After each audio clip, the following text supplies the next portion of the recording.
Hello, this is doctor Shweta, physiotherapist, आपका physio expert. मैं आज आपको कुछ बैक पेन के कॉजेस बताना चाहूँगी और उसके साथ उससे जुड़ी हुई कुछ एक्सरसाइज हैं।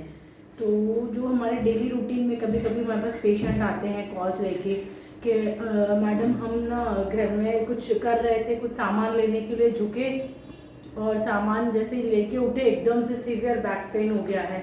और वो पेन ऐसा होता है कभी कभी कि पेशेंट कांट मूव, पेशेंट बिल्कुल मूव ही नहीं कर पाता है अपनी जगह से। इतना सीवियर स्पाज्म हो जाता है, उसको बोलते हैं मसल स्पाज्म।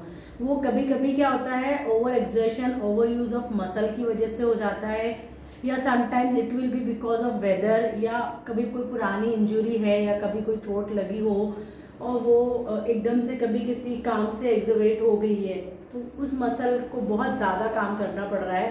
तो तभी भी कभी कभी कुछ एरियाज़ की स्पेसिफिक मसल्स है जो बहुत ज़्यादा यूज़ होती है तो वो स्पाज्म में चली जाती है। तो नॉर्मल बैक में कुछ बड़ी मसल्स होती है मेजर्स, तो कभी कभी होता है कि दोनों साइड की मसल्स में स्पाज्म हो जाता है तो सीवियर बैक एक अकड़ जाता है। पेशेंट हमारे पास स्ट्रेचर पे भी आता है इस पेन की वजह से कभी कभी, और वो उसको डायग्नोज करना मुश्किल होता है कि वो सिर्फ एक स्पाज्म है या कोई एक मेडिकल कंडीशन है।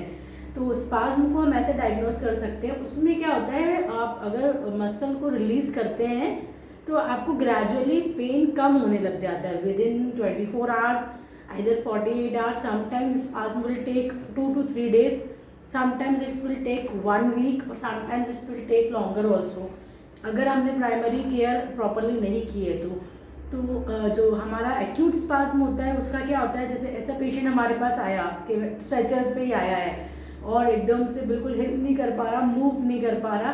हमने उसको लिया, हमने उसको थोड़ी सी काई की और कुछ एक्सरसाइज कराई सिंपल, जस्ट ओनली मूवमेंट जो वो खुद से नहीं कर पा रहा था, रोक रहा था अपनी बॉडी को। तो आफ्टर दैट समटाइम्स ऐसा होता है कि उसको हम वापस बिठाते हैं, खड़ा कराते हैं, वॉक कराते हैं, तो then patient will able to do all these things. That means it will be only associated to muscles, that is muscular spasm. और इसमें हम क्या करते हैं, फिर पेशेंट को एडवाइस करते हैं कि आप 2-3 टाइम्स हॉट फॉर्मेंटेशन कीजिए, और जो हम इसमें स्पेसिफिक बैक फ्लेक्शन एक्सरसाइज बताते हैं वो पेशेंट रेगुलरली करता है तो I think with in 2-3 days it will be very good, मतलब पेन खत्म हो जाता है। और उसमें हम साथ में एसोसिएटेड कुछ मशीन्स भी यूज़ करते हैं जैसे कि IFT या अल्ट्रासाउंड। तो उसमें क्या होता है, ब्लड सर्कुलेशन वो इम्प्रूव कर देती है, मसल को रिलैक्स कर देती है, और अगर कुछ इंजरी हुई है, छोटा मोटा कोई ट्रॉमा हुआ है, स्वेलिंग आई है अंदर, तो वो अल्ट्रासाउंड करते हैं तो उससे वो रिलीज हो जाती है। तो it will take 2 to 5 days, normally काफ़ी पेन ख़त्म हो जाता है। देन आफ्टर उसके बाद ऐसा होता है कि कभी चलता है तो हम लोग एडवाइस करते हैं कि आप एक्सरसाइज और लंबे टाइम तक आप करिए। Now I will demonstrate you the exercise, back specific back exercises इस कंडीशन में आपको क्या करनी है। ओके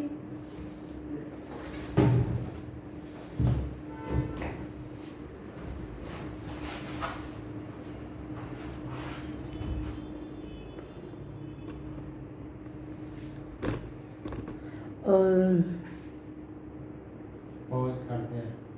पॉज ही है क्या ये? अच्छा, और ये तो चल रहा था, इसको हटा देंगे ना अपन, बीच की क्लिप कट जाती है ना। बंद करना तो फिर अभी